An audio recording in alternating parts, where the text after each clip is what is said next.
Meu nome é Amanda Miller e, aos 28 anos, nunca imaginei que me tornaria o centro de uma guerra familiar. Quando minha querida avó Eleanor faleceu no mês passado, após sua longa doença, descobri, por meio de uma mensagem de texto acidental do meu primo, que fui deliberadamente excluída da leitura do testamento. Apesar do nó no estômago, compareci mesmo assim. Já dividimos tudo, anunciou minha tia Judite com um sorriso irônico. Vocês não foram convidados por um motivo. Então o advogado franziu a testa. Mas o nome dela é o único que consta no testamento.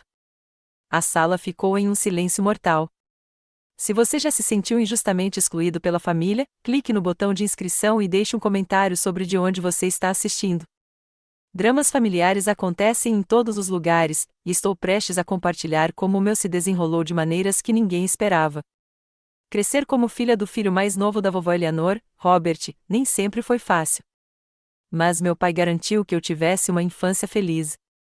Ele era o rebelde da família que escolheu se tornar professor do ensino médio em vez de trabalhar na empresa de investimentos da família.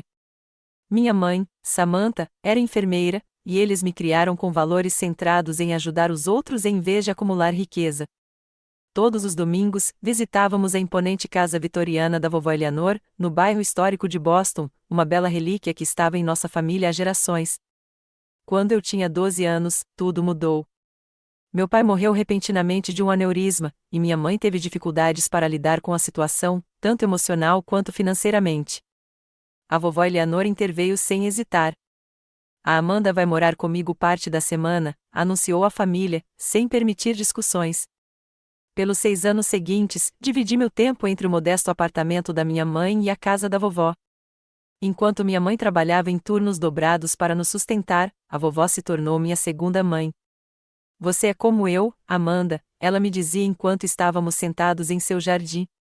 Você vê as pessoas como elas são, não pelo que elas podem te dar. Suas palavras me moldaram mais do que ela jamais soube. A avó Eleanor não era uma viúva rica típica. Usava roupas simples, era voluntária em cozinhas comunitárias e doava discretamente para causas em que acreditava. A casa grande era seu único luxo, um lar repleto de memórias, em vez de riqueza ostentada. Meu tio Philip e minha tia Judite nunca entenderam as escolhas dela. Eles moravam em mansões modernas nos subúrbios, dirigiam carros de luxo e pressionavam constantemente a vovó a viver de acordo com seu status. Quando decidi seguir os passos da minha mãe e me tornar enfermeira, escolhendo especificamente cuidados paliativos, minha família ficou perplexa. O tio Philip me encurralou no jantar de ação de graças quando eu tinha 21 anos. Você poderia trabalhar nos negócios da família, Amanda. Por que perder seu tempo com uma carreira com um teto tão baixo? Ele girou seu bourbon caro enquanto me olhava. Sua avó poderia dar um telefonema e te dar uma vida. Eu simplesmente sorri e disse, eu quero ganhar meu próprio sustento, tio Philip. Meus primos, Raquel e Nathan, ambos filhos de prestigiosas escolas de negócios e trabalhando para o pai, acharam minha escolha incompreensível. Eles cresceram esperando que herança e conexões pavimentassem seu caminho. Raquel certa vez me perguntou, com toda a seriedade, mas você não quer ficar rico? A ideia de que eu pudesse valorizar algo além do dinheiro era estranha para eles.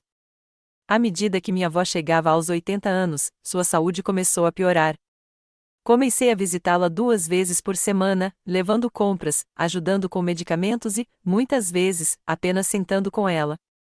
Costumávamos assar juntas usando suas receitas antigas, as mesmas que ela me ensinara quando criança. Seus biscoitos de especiarias eram lendários na família, mas eu era a única que sabia que o ingrediente secreto era uma pitada de pimenta do reino. Você está com farinha no nariz de novo, ela ria, pegando um lenço de papel. Mesmo com o corpo enfraquecido, sua mente permanecia afiada e sua inteligência ágil. Durante essas visitas, ela me contava histórias sobre a história da nossa família que ninguém mais parecia interessado em ouvir, como sua avó havia sido uma das primeiras médicas de Massachusetts, como a fortuna da família viera originalmente da invenção de uma máquina têxtil especializada por seu avô. Histórias de luta, perseverança e fracassos ocasionais que humanizaram nossa família para além da fachada polida apresentada nas festas de fim de ano. Lembre-se, Amanda, ela me disse em uma dessas tardes, riqueza não torna uma pessoa digna. A maneira como tratam os outros quando acham que não há nada a ganhar é a verdadeira medida do caráter. Enquanto isso, à medida que os problemas de saúde da vovó se agravavam, o restante da família a visitava apenas esporadicamente. O tio Philip aparecia mensalmente, passando mais tempo examinando as condições da casa do que conversando com a mãe. A tia Judite trazia presentes caros que a vovó não tinha utilidade e ia embora depois de exatamente uma hora. Meus primos raramente me visitavam, a menos que houvesse uma ceia festiva envolvida.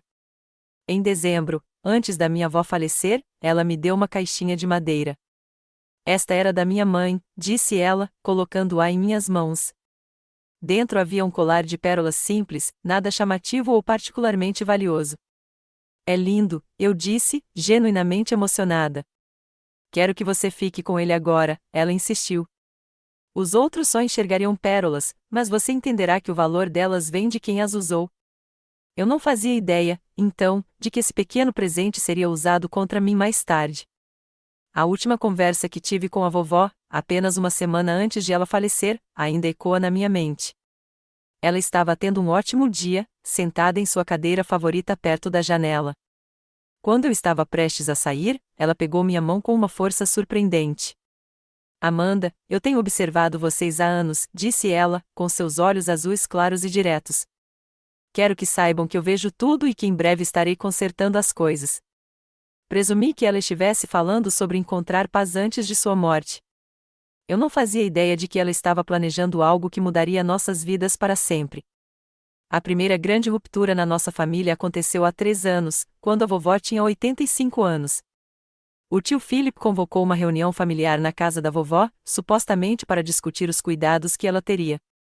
Quando cheguei, encontrei não apenas a família, mas também um corretor de imóveis esperando na sala de estar. Estamos discutindo a venda da casa do lago, anunciou o tio Philip, referindo-se à propriedade de férias da nossa família em New Hampshire. A vovó passava todos os verões lá desde criança. Fica vazio a maior parte do ano, e os custos de manutenção são ridículos, continuou ele. Olhei para a vovó, cuja expressão era cuidadosamente neutra, mas eu a conhecia bem o suficiente para ver a tensão em sua boca. A vovó concordou com isso? Perguntei. O tio Philip acenou com desdém. Mamãe entende que é a opção prática. Na idade dela, ela não consegue mais aproveitar. Respondi, na verdade, eu disse que estávamos conversando na semana passada sobre ela querer passar algumas semanas lá neste verão. A sala ficou em silêncio. Tia Judite pigarreou. Amanda, querida, talvez você tenha entendido errado. Mamãe conhece as limitações dela. A avó finalmente se pronunciou. Eu disse isso para Amanda.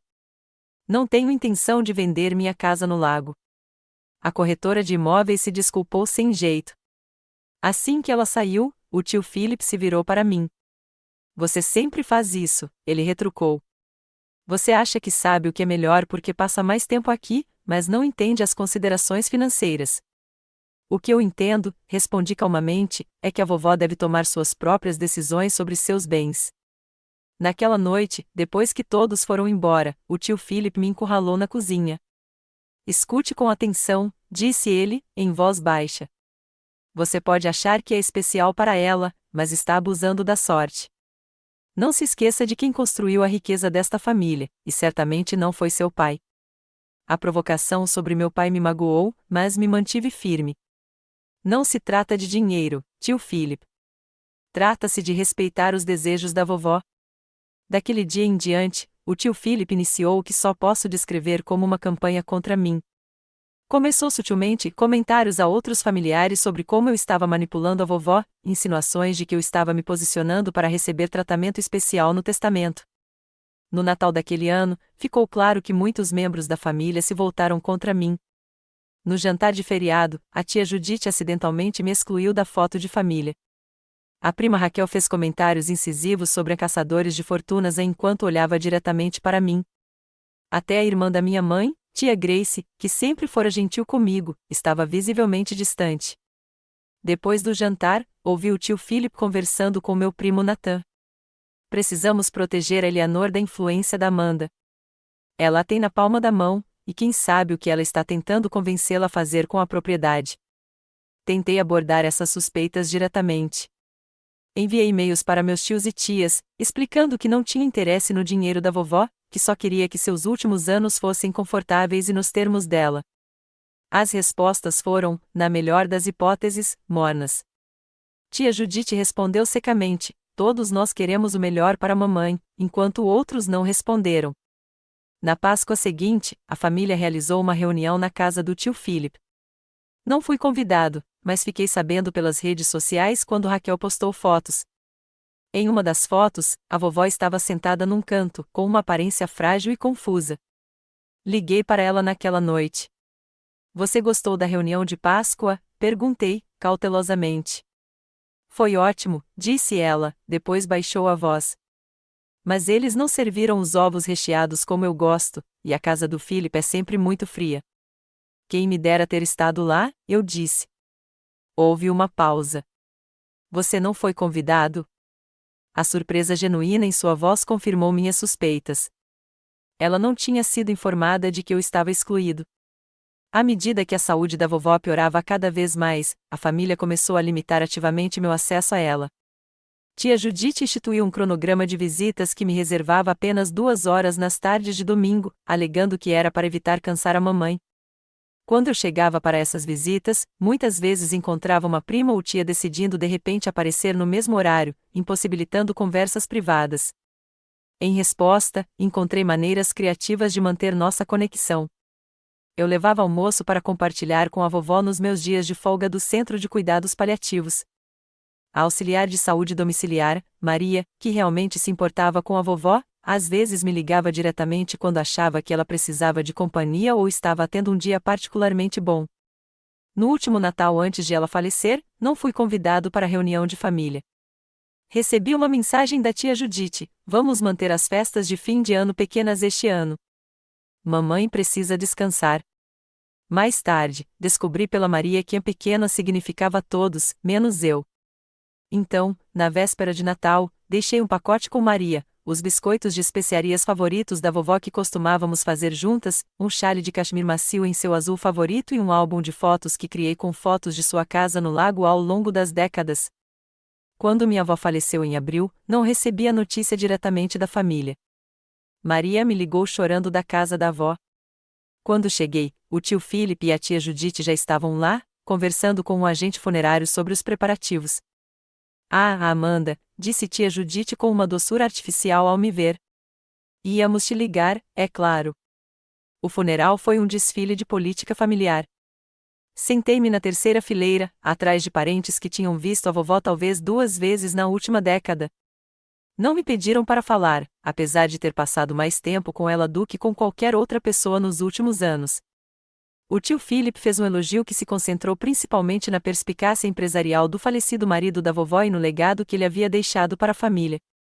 Durante todo esse tempo, eu não parava de pensar no que a vovó tinha dito sobre consertar as coisas. Eu não fazia ideia de quão proféticas essas palavras seriam. 2 semanas depois do funeral, eu estava preparando o jantar no meu pequeno apartamento quando meu celular apitou com uma mensagem de texto. Era da minha prima Raquel, claramente enviada para um grupo por engano: leitura do testamento amanhã no escritório do Harrison, às 14 horas. Mamãe disse para não contar para Amanda. Olhei para a mensagem, com o estômago embrulhado. 1 segundo depois, outra mensagem surgiu: desculpe, tópico errado. Ignore, por favor. Sentei-me à mesa da cozinha, sentindo um frio na espinha. Então, era assim que seria. Eles nem iam me contar sobre a leitura do testamento. Seja qual for a herança que a vovó possa ter me deixado, aparentemente planejavam me manter completamente alheia a isso. A noite toda, fiquei pensando no que fazer. Uma parte de mim queria respeitar os desejos deles, superar a mesquinharia. Eu nunca me importei com o dinheiro da vovó. Nosso relacionamento era sobre amor, não sobre herança. Mas outra parte de mim, uma parte mais forte, sentia que a vovó me queria lá. No mínimo, eu merecia ouvir seus últimos desejos, mesmo que ela não tivesse me deixado nada. Pela manhã, eu já tinha tomado minha decisão.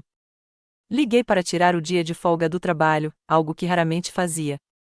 Escolhi cuidadosamente minha roupa, um vestido azul marinho simples que minha avó sempre elogiava, profissional, mas sem ser chamativo. Eu queria parecer respeitosa, não como alguém desesperada por dinheiro. Enquanto dirigia até o escritório de advocacia no centro de Boston, minhas mãos tremiam no volante. Ensaiei o que diria, como lidaria com o confronto inevitável. No estacionamento, fiquei sentada por vários minutos, reunindo coragem.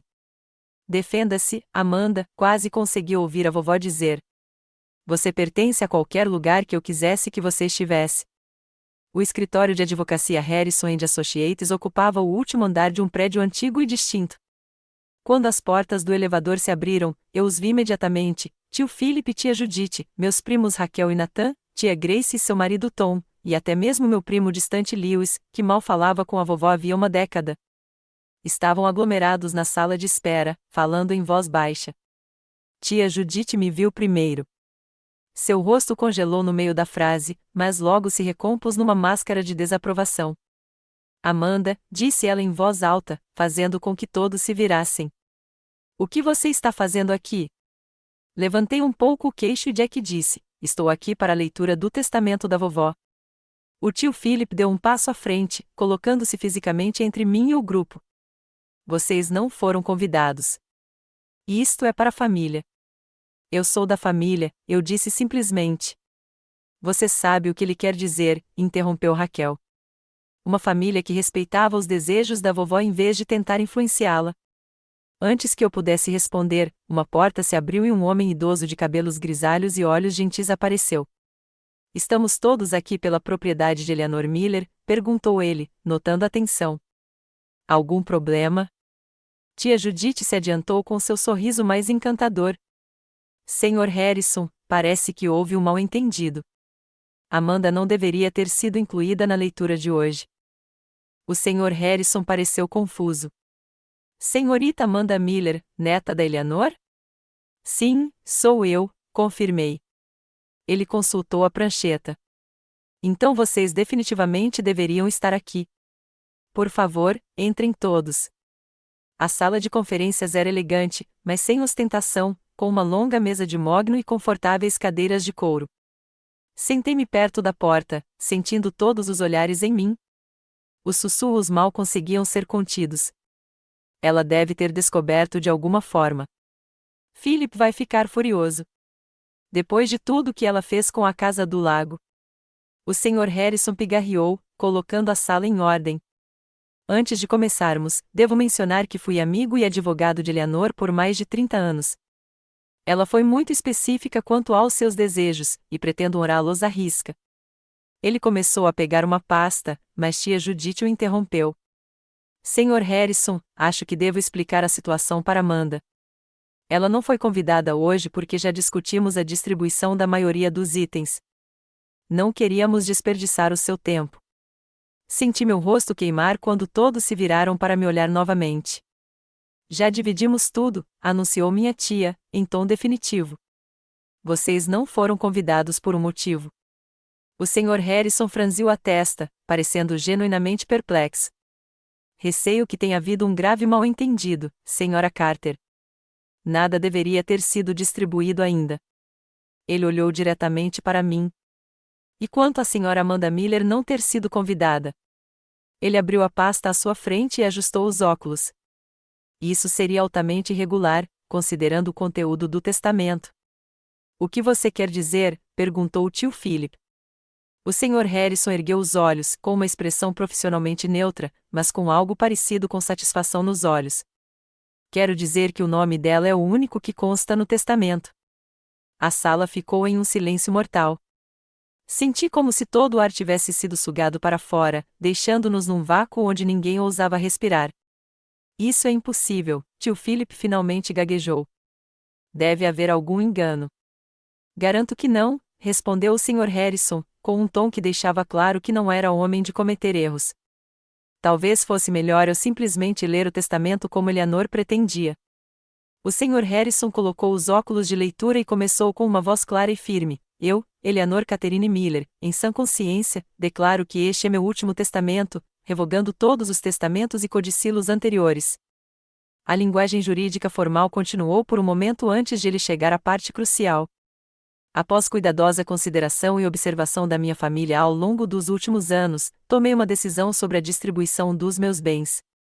Por meio deste, lego todos os meus bens, tanto reais quanto pessoais, incluindo, entre outros, minha residência principal na Avenida Beacon Rio 47, minha propriedade de férias no Lago Winnipesaukeuk, todas as contas financeiras, investimentos, pertences pessoais e relíquias de família, a minha neta, Amanda Rose Miller. Houve um suspiro coletivo. Raquel deixou cair seu copo d'água, estilhaçando-o no chão de madeira. Ninguém se moveu para limpá-lo. Isso não pode ser legal, disse o tio Philip, com o rosto adquirindo um tom alarmante de vermelho. O Sr. Harrison continuou como se não tivesse sido interrompido.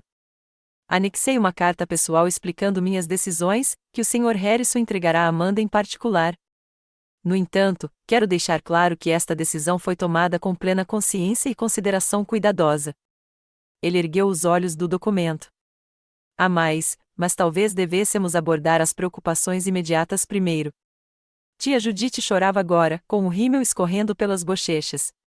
Depois de tudo que fizemos por ela, as consultas médicas, os jantares em família, mantendo sua posição social quando ela insistia em se associar àquelas pessoas que faziam caridade. Nathan se inclinou para a frente. Vamos contestar. Ela claramente não estava em sã consciência. O Sr. Harrison balançou a cabeça levemente. Eu desaconselho essa atitude. Eleanor previu essa reação e tomou medidas abrangentes para documentar sua competência mental. Ela passou por avaliações cognitivas abrangentes por 3 neurologistas diferentes nos meses que antecederam seu falecimento, e todos a certificaram como plenamente competente para tomar essas decisões. À medida que a realidade se instalava, lembrei-me das palavras da vovó: estou observando vocês há anos. Ela não estava apenas jogando conversa fora. Ela estava nos testando, observando como nos comportávamos quando pensávamos que não havia nada a ganhar. O Sr. Harrison enfiou a mão na maleta e tirou um envelope lacrado. Amanda, sua avó me pediu para lhe entregar esta carta em particular, mas, dadas as circunstâncias, talvez você queira compartilhar alguns trechos com a família. Com as mãos trêmulas, abri o envelope e comecei a ler em silêncio. Minha querida Amanda, se você está lendo isso, então já passei para o que vier a seguir, e você acabou de descobrir que é minha única herdeira. Imagino que a família não esteja aceitando bem. Durante anos, observei como cada um de vocês se comportava perto de mim. Philip só me visitava quando queria discutir a racionalização dos meus bens. Judith vinha com presentes caros, mas nunca ficava tempo suficiente para uma conversa de verdade. Os netos, com exceção de você, só me visitavam em aniversários e feriados. Mas você, Amanda, veio porque queria estar comigo. Ouviu minhas histórias, preparou minhas receitas e me tratou como uma pessoa, não como uma conta bancária esperando para ser acessada. Tenho feito um teste nos últimos anos. Mencionei deliberadamente itens valiosos na frente de diferentes membros da família para ver como reagiriam. Observei quem perguntava sobre minha saúde e quem perguntava sobre meu portfólio. Percebi quem ajudava porque se importava e quem ajudava porque achava que deveria. Você foi a única que nunca falhou no teste. Com amor e total confiança em você, vovó Eleanor. Levantei os olhos da carta, com lágrimas escorrendo pelo rosto, e vi o quarto em caos. O tio Philip estava ao telefone, provavelmente ligando para o advogado. A tia Judith repreendia o Sr. Harrison por influência indevida. Raquel soluçava dramaticamente enquanto Nathan olhava fixamente para a parede. Há mais uma coisa que todos vocês deveriam saber, disse o Sr. Harrison em voz alta, cortando o barulho. Eleanor documentou tudo. Ela manteve registros meticulosos de visitas, conversas e comportamentos. Ela instalou um sistema de segurança em sua casa há 2 anos que rastreava quem entrava e saía. Ela salvou mensagens de texto e e-mails. Ela até gravou algumas conversas, o que é legal em Massachusetts, desde que uma das partes consinta. Ele abriu outra pasta. Além disso, Eleanor sabia que itens já haviam sido retirados de sua casa sem sua permissão. Ela manteve um inventário completo com fotos de todos os seus pertences. Isso é ridículo, zombou tia Judith, mas sua voz não tinha convicção. É mesmo? O Sr. Harrison arqueou uma sobrancelha. Então talvez você possa explicar por que o abajur Tiffany do escritório está atualmente na sua sala de estar. Ou por que a pulseira de diamantes de Eleanor foi usada por Raquel em um evento beneficente no mês passado. Ou por que pinturas da Casa do Lago foram fotografadas no escritório de Philip. A cor desapareceu de seus rostos. O testamento inclui uma condição, continuou o Sr. Harrison. Quaisquer itens retirados das propriedades de Eleanor devem ser devolvidos em até 30 dias. O não cumprimento resultará em ação judicial. O tio Philip finalmente explodiu. Isso é obra sua, gritou para mim, apontando um dedo trêmulo. Você manipulou uma velha confusa. Você a virou contra a própria família. Pensei em todas as tardes de domingo que passei com a vovó, conversando sobre livros, pássaros e história da família. Pensei nas vezes em que a levei a consultas médicas quando ninguém mais tirava a folga do trabalho. Pensei na alegria singela estampada no rosto dela quando eu levava seu sorvete favorito só porque era terça-feira. Não, tio Philip, respondi baixinho. A vovó sabia exatamente o que estava fazendo. Ela sempre sabia. As semanas seguintes foram um pesadelo. Saí do escritório do Sr. Harrison naquele dia com a carta da vovó apertada contra o peito e as ameaças da minha família ecoando em meus ouvidos. As últimas palavras do tio Philip para mim foram: isso não acabou. Nem de longe. Ele não estava mentindo. Na manhã seguinte, meu telefone começou a tocar antes do amanhecer. Primeiro a tia Judite, depois a prima Raquel, depois parentes que eu mal conhecia, todos exigindo explicações, fazendo acusações ou tentando negociar por itens aos quais se sentiam no direito. Parei de atender números desconhecidos, mas as mensagens de voz se acumularam. Amanda, aqui é sua tia Judite. Espero que você faça a coisa certa. Sua avó não estava pensando direito. Todos nós sabemos disso. Me ligue de volta imediatamente. Oi, é o Nathan. Olha, eu sei que não somos muito próximos, mas aquele conjunto de prata me foi prometido anos atrás. Posso te mandar o e-mail onde a vovó mencionou. Amanda, aqui é o tio Philip. Meu advogado entrará em contato com você. O que você fez é desprezível e não será aceito no tribunal. No final da semana, o assédio já havia se espalhado para a internet. Raquel postou um ataque disfarçado nas redes sociais. Incrível como algumas pessoas conseguem fingir que se importam com a família só para conseguir o que querem. A verdade sempre aparece no fim das contas.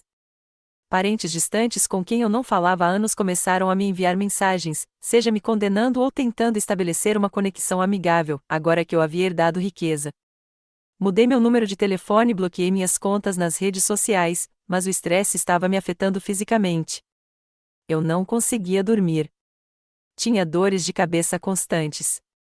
Meu supervisor no Centro de Cuidados Paliativos percebeu que eu estava cometendo pequenos erros que jamais teria cometido antes.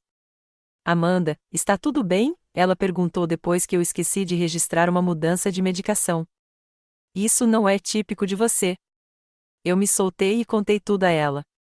Ela imediatamente insistiu que eu tirasse uma semana de licença médica. Seus pacientes precisam de você no seu melhor, disse ela gentilmente. Tire um tempo para colocar seus assuntos legais em ordem. Naquela semana, finalmente visitei a casa da vovó, minha casa agora, de acordo com o testamento. Usei a chave que tinha há anos e entrei nos cômodos silenciosos e vazios que ainda cheiravam levemente ao perfume dela. Mas algo estava errado. A casa parecia oca, com espaços vazios visíveis nas paredes e prateleiras. Passando de cômodo em cômodo, comecei a perceber a extensão do que havia acontecido. O relógio antigo que sempre ficará no corredor sumira. A coleção de estatuetas de cristal que a vovó tanto prezava, faltavam várias peças. Seu porta-joias no quarto, quase vazio. Já tinham levado tanta coisa, não apenas itens valiosos, mas coisas de valor puramente sentimental. A manta de tricô feita à mão que a mãe da vovó fizera, a coleção de colheres de lembrança de suas viagens com o vovô, até mesmo o livro de receitas desgastado, onde ela havia feito anotações a lápis nas margens. Afundei na cama dela, agora despida da colcha feita à mão que deveria estar ali, e chorei até não ter mais lágrimas. Não se tratava do valor monetário. Era o apagamento da presença dela, o roubo de memórias que eu esperava manter por perto. No fundo do armário dela, encontrei um pequeno cofre que eu não conhecia. Depois de tentar várias combinações que poderiam ter significado para ela, finalmente usei o código de aniversário dela, e ele abriu. Dentro havia um diário com capa de couro, vários pendrives e um bilhete escrito à mão: para Amanda, use se necessário. O diário detalhava tudo, cada visita, cada conversa, cada item emprestado que nunca foi devolvido. Ela vinha documentando o comportamento da família há anos, criando um registro impossível de contestar. Os pendrives continham cópias de segurança de e-mails, fotos de seus pertences e até gravações de áudio. Um registro de 6 meses antes de sua morte se destacou. Philip veio me visitar hoje, passou 10 minutos perguntando sobre minha saúde e depois 1 hora tentando me convencer a otimizar meu patrimônio vendendo a propriedade no lago. Quando recusei, ele ficou bastante irritado e disse que eu estava sendo irracional em relação a um bem que estava se desvalorizando. O que ele não sabe é que mandei avaliar o imóvel no mês passado.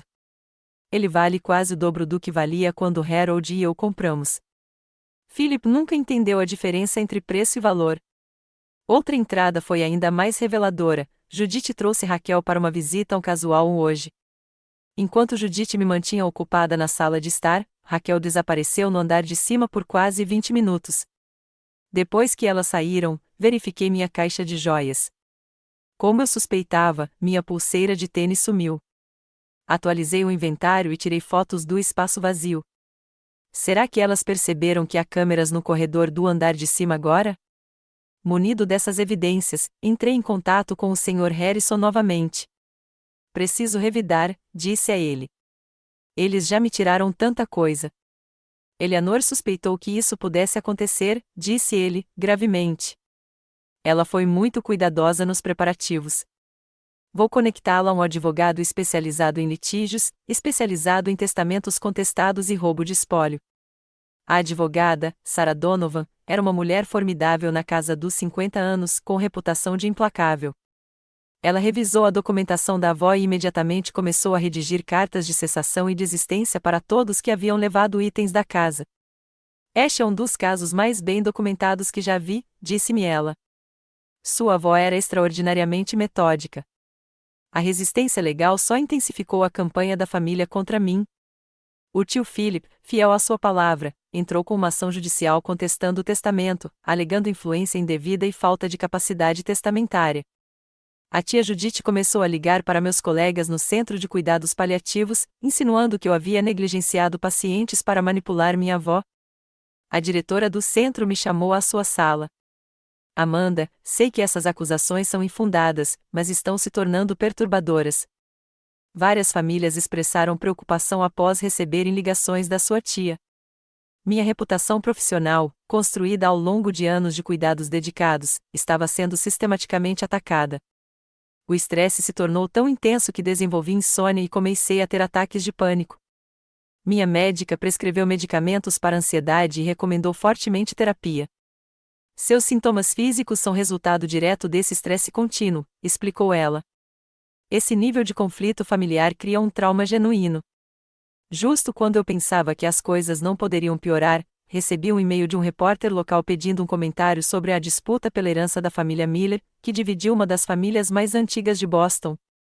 De alguma forma, a história vazou para a imprensa. Naquela noite, sozinha no meu apartamento com as cortinas fechadas, cheguei ao meu ponto mais baixo. Pensei seriamente em desistir, entregar a herança só para acabar com o pesadelo. Peguei a carta da vovó novamente, buscando conforto em suas palavras, quando meu telefone apitou com uma mensagem de um número desconhecido. Amanda, aqui é Maria, a auxiliar de saúde da sua avó. Ainda tem algumas coisas que ela queria que você levasse, coisas pessoais que guardei em segurança. Podemos nos encontrar? No dia seguinte, Maria me entregou uma caixinha. Ela me fez prometer que guardaria tudo isso separado de tudo mais na casa. Disse que você saberia o que fazer com eles quando chegasse a hora. Dentro da caixa, havia mais cartões de memória e um pequeno gravador digital. Quando conectei o primeiro cartão ao meu laptop, encontrei dezenas de arquivos de vídeo, a vovó sentada em sua cadeira favorita, falando diretamente para a câmera. No primeiro vídeo, datado de quase 1 ano antes de sua morte, ela olhava diretamente para a lente com olhos claros e penetrantes. Meu nome é Eleanor Catherine Miller. Hoje é 15 de setembro, e estou registrando isso por minha própria vontade, com plena capacidade mental, como o Sr. Harrison pode atestar. A câmera girou para mostrar o Sr. Harrison sentado perto, que assentiu e disse seu nome e a data. Quero explicar minhas decisões em relação ao meu testamento, continuou a avó. Durante anos, observei o comportamento da minha família. Testei seu caráter e suas motivações, e tomei minhas decisões de acordo com isso. Ela continuou detalhando incidentes, datas e observações específicas que a levaram à decisão de deixar tudo para mim. Sua voz era firme, seu raciocínio claro e específico. Não haveria como alguém alegar que ela havia sido confundida ou manipulada. Enquanto assistia a um vídeo após o outro, senti a presença da vovó me envolver. Ela não me deixou apenas seus pertences, ela me deixou os meios para defender seus desejos. Ela sabia exatamente o que aconteceria e se preparou meticulosamente. No vídeo final, gravado poucas semanas antes de sua morte, ela parecia mais frágil, mas seus olhos ainda brilhavam de determinação. Amanda, se você está assistindo a isso, então as coisas ficaram difíceis, como eu esperava. Lembre-se do que eu sempre disse sobre se defender. Às vezes, gentileza significa ter a coragem de impor limites. Eu não te criei para ser capacho, minha querida. Eu te criei para ser igual a mim, e nunca deixei ninguém se aproveitar de mim. Pela primeira vez desde a leitura, senti uma centelha da minha antiga força retornando. A vovó havia confiado a mim não apenas seus bens, mas também seu legado. Eu não podia decepcioná-la. Na manhã seguinte, liguei para Sarah Donovan. Tem uma coisa que você precisa ver, disse a ela, e trouxe todos os vídeos e gravações. Depois de assisti-los, ela se recostou na cadeira com o primeiro sorriso sincero que vi nela. Isso muda tudo. Sua avó não apenas construiu um caso, ela criou uma fortaleza. Com essas novas evidências, desenvolvemos uma estratégia abrangente. Primeiro, protocolamos um inventário formal de todos os itens perdidos no tribunal sucessório, incluindo fotografias e documentação de suas localizações atuais. Em seguida, enviamos solicitações legais formais para a devolução de cada item com um prazo definido.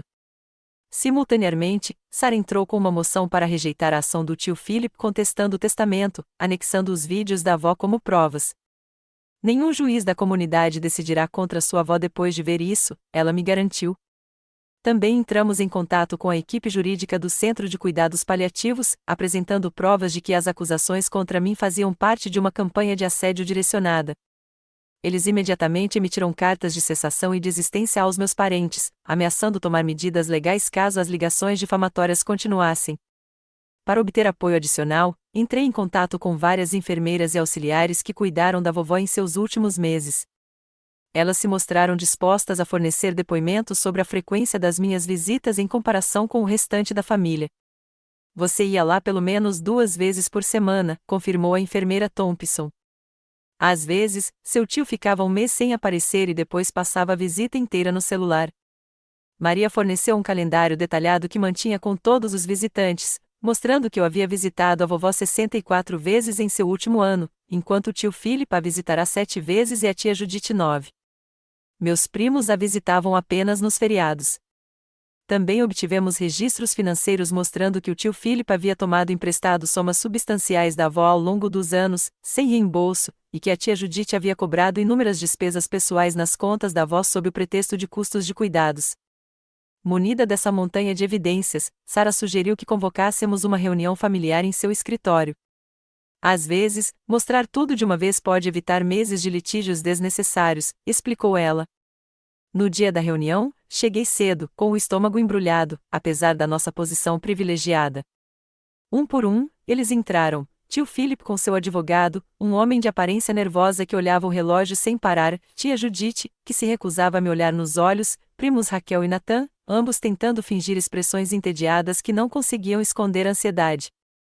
Obrigada a todos por terem vindo, começou Sarah assim que todos se sentaram. Pedimos esta reunião para resolver algumas questões pendentes relacionadas ao espólio de Eleanor Miller. O advogado do tio Philip imediatamente fez uma declaração preparada sobre preocupações significativas quanto à influência indevida e questões sobre a capacidade testamentária. Sarah o deixou terminar antes de responder. Antes de prosseguirmos, há alguns materiais que acho que todos deveriam revisar. Ela apertou um botão no controle remoto, e a grande tela na parede ganhou vida com o rosto da vovó. Meu nome é Eleanor Catherine Miller, sua voz clara preencheu a sala. Hoje é 15 de setembro, e estou gravando isso por livre e espontânea vontade. Enquanto o vídeo passava, observei os rostos da minha família. O tio Philip ficou cada vez mais pálido. A tia Judite levou a mão à boca.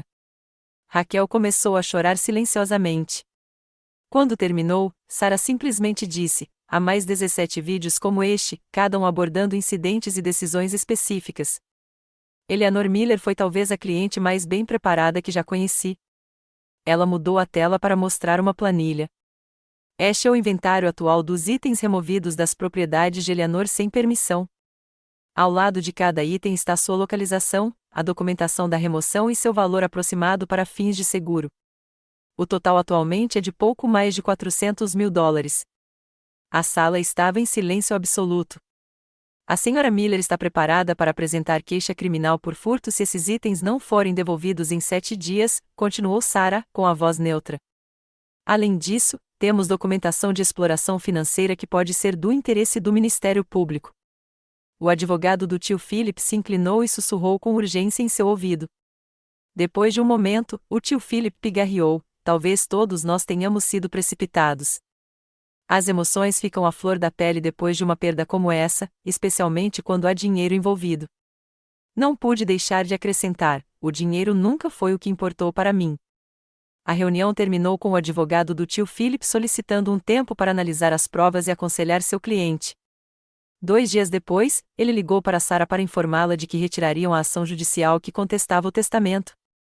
Em uma semana, os itens começaram a aparecer na varanda da minha avó, entregues por empresas de mudança em vez de devolvidos pessoalmente. As joias voltaram por correio, cada peça cuidadosamente embalada.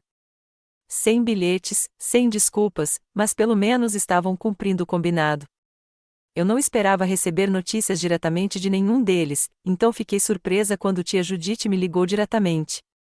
Amanda, disse ela, com a voz sem a rispidez habitual, nós não percebemos o quanto esses últimos anos significaram para mamãe. Você nunca perguntou, respondi simplesmente. Houve uma longa pausa. Achávamos que você estava se aproveitando dela. Não entendíamos por que ela preferia tanto a sua companhia. Porque eu a via como uma pessoa, não como um balanço. Outra pausa. Alguns de nós gostariam de conversar, de explicar, talvez até de pedir desculpas. Pensei nas palavras dela. Estou disposta a ouvir, mas preciso de tempo. Depois que desligamos, sentei-me na sala de estar da minha avó agora, de fato, minha sala de estar, cercada pelos itens devolvidos que carregavam sua memória. As vitórias das últimas semanas pareciam vazias de certa forma. Eu tinha casa, os bens, a validação legal, mas havia perdido o que restava da minha família no processo. No dia seguinte, tomei uma atitude. Liguei para cada membro da família individualmente, oferecendo a eles a oportunidade de escolher um item sentimental entre os pertences da vovó, não os mais valiosos, mas algo significativo para se lembrar dela. Alguns recusaram, ainda orgulhosos demais ou bravos demais. Mas Raquel me surpreendeu pedindo o livro de receitas da vovó. Ela me ensinou a fazer snickerdoodles uma vez, admitiu. É uma das minhas poucas boas lembranças com ela. Nathan pediu a caixa velha de equipamentos de pesca do vovô na casa do lago. Ele me levou para pescar algumas vezes quando eu era bem pequeno, antes de tudo ficar tão complicado. Como era de se esperar, o tio Philip recusou minha oferta, mas a tia Judite pediu uma das aquarelas da vovó, uma paisagem simples do lago ao pôr do sol. Ela a pintou no verão antes de se casar com seu avô, ela me disse. Eu sempre a admirei. Essas pequenas conexões não curaram as feridas profundas que haviam sido infligidas, mas foram um começo, um reconhecimento de que a vovó tinha sido mais do que sua riqueza. Ela tinha sido uma pessoa que tocou a vida de todos nós de maneiras diferentes. O tribunal encerrou oficialmente o caso no mês seguinte, confirmando-me como única herdeira e proprietária legal de todos os bens e propriedades da vovó. A vitória foi completa, mas complicada pela consciência de que os relacionamentos haviam sido irreparavelmente danificados. Enquanto eu estava na varanda da casa da vovó, a minha casa, observando o pôr do sol, pensei em como ela se sentiria em relação a tudo o que tinha acontecido, a feiura, as acusações, a ganância, mas também a satisfação final dos seus desejos. Você se saiu bem, vovó, sussurrei para o ar da noite. Você nos viu a todos claramente, mesmo quando não conseguíamos nos ver. 6 meses após a leitura que mudou tudo, sentei-me no jardim da vovó Eleanor, agora meu jardim, observando as abelhas zumbirem preguiçosamente em volta dos arbustos de lavanda que ela havia plantado anos atrás. A propriedade havia se transformado de maneiras sutis.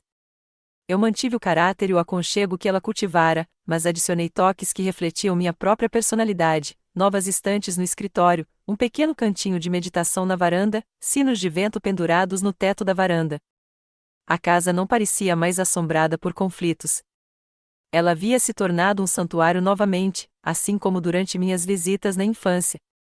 Eu havia tirado uma licença do Centro de Cuidados Paliativos para me concentrar em resolver a questão do patrimônio e definir meu futuro.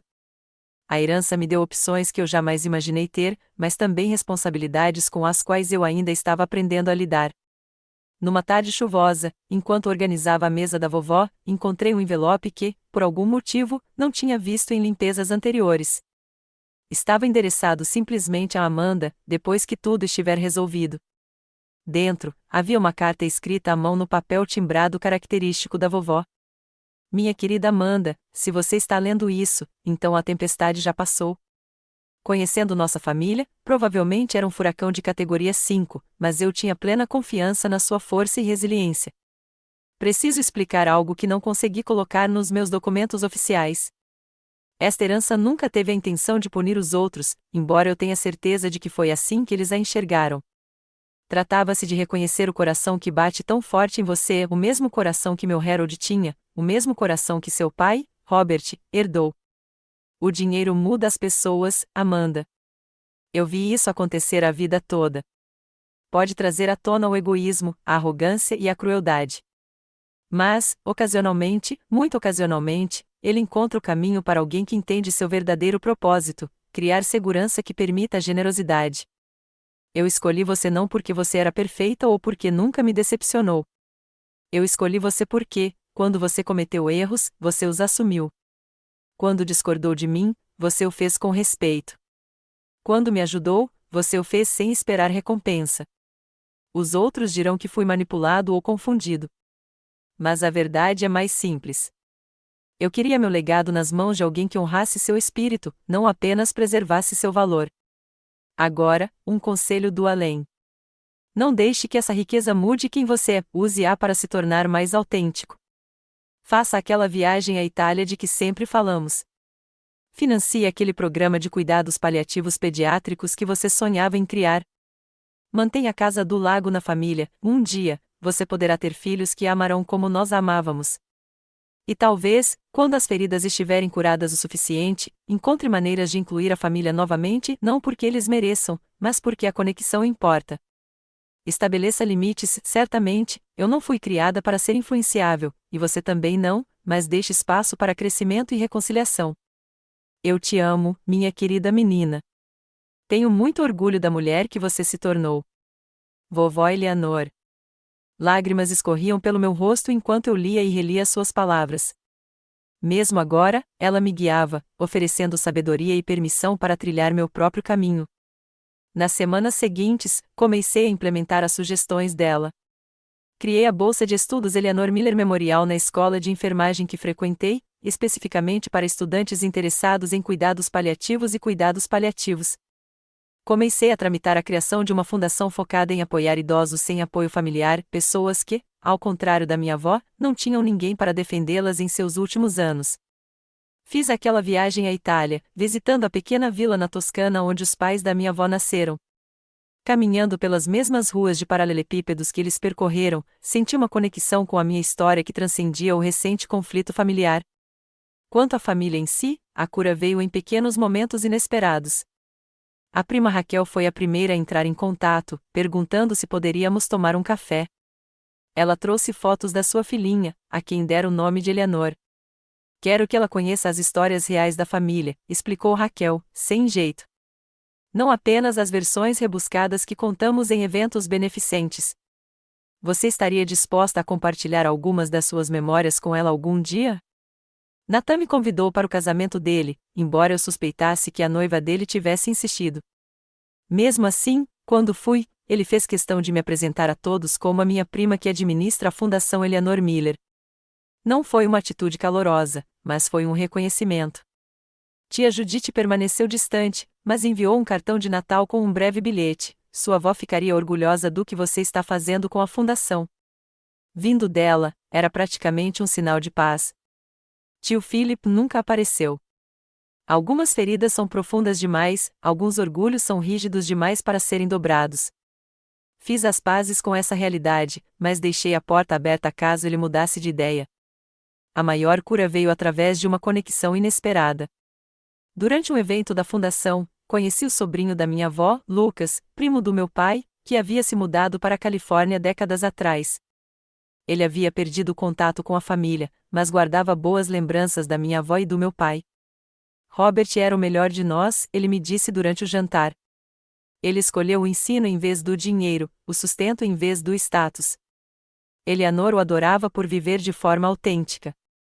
Por meio de Lucas, descobri um ramo da família que não havia sido contaminado pela batalha da herança, primos de segundo e terceiro graus que compartilhavam histórias e fotografias que eu nunca tinha visto, expandindo minha compreensão da história da nossa família para além da narrativa limitada com a qual cresci. Um ano após o falecimento da vovó, organizei um jantar em sua casa. Convidei apenas aqueles que realmente se importaram com ela, Maria e outros cuidadores, o Sr. Harrison, alguns vizinhos que foram amigos de verdade, Lucas e sua família e, sim, até mesmo Raquel e sua bebê Leonor. Compartilhamos histórias, risadas e algumas lágrimas, criando o tipo de reunião que a vovó teria adorado. Enquanto todos se misturavam no jardim, o Sr. Harrison se aproximou de mim com uma taça do xerez favorito da vovó. Sabe, disse-lhe calmamente, eu já cuidei de centenas de propriedades ao longo da minha carreira, vi famílias desfeitas e relacionamentos destruídos por muito menos do que o que estava em jogo aqui. Não tenho certeza se nossa família se saiu muito melhor, admiti. Ele balançou a cabeça. Você me entendeu mal. O milagre não é que alguns relacionamentos tenham sobrevivido. É que você tenha permanecido fiel a si mesmo o tempo todo. Eleanor me disse uma vez que sua maior conquista não foi sua riqueza ou status, mas criar um filho que valorizasse a integridade o suficiente para passá-la para a filha. Olhei ao redor para a reunião, não a família que eu esperava ter, mas uma família escolhida, unida por amor e respeito genuínos pela vovó Eleanor. Na lareira, dentro da casa, sua fotografia zelava por todos nós, seu leve sorriso parecia dizer que ela sabia como tudo se desenrolaria.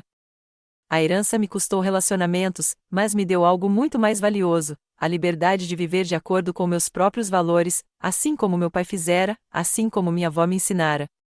Agora eu entendia que aquele tinha sido o verdadeiro legado dela, não a casa ou o dinheiro, mas a coragem de me manter firme na minha verdade. Quando a noite terminou e os convidados foram embora, fiquei na varanda, observando os vagalumes emergirem no crepúsculo de verão. Conseguimos, vovó, sussurrei. Consertamos tudo. Você já teve que se defender diante da pressão familiar? Adoraria ouvir suas histórias nos comentários abaixo. E se esta história ressoou com você, inscreva-se para ouvir mais histórias sobre dinâmica familiar, heranças inesperadas e como encontrar força em situações difíceis. Lembre-se de que, às vezes, a herança mais valiosa não se mede em dinheiro, mas sim nas lições e no amor que levamos adiante. Obrigada por ouvir minha história hoje. Que você sempre encontre a coragem de honrar a sua própria verdade, assim como minha avó Eleanor ensinou.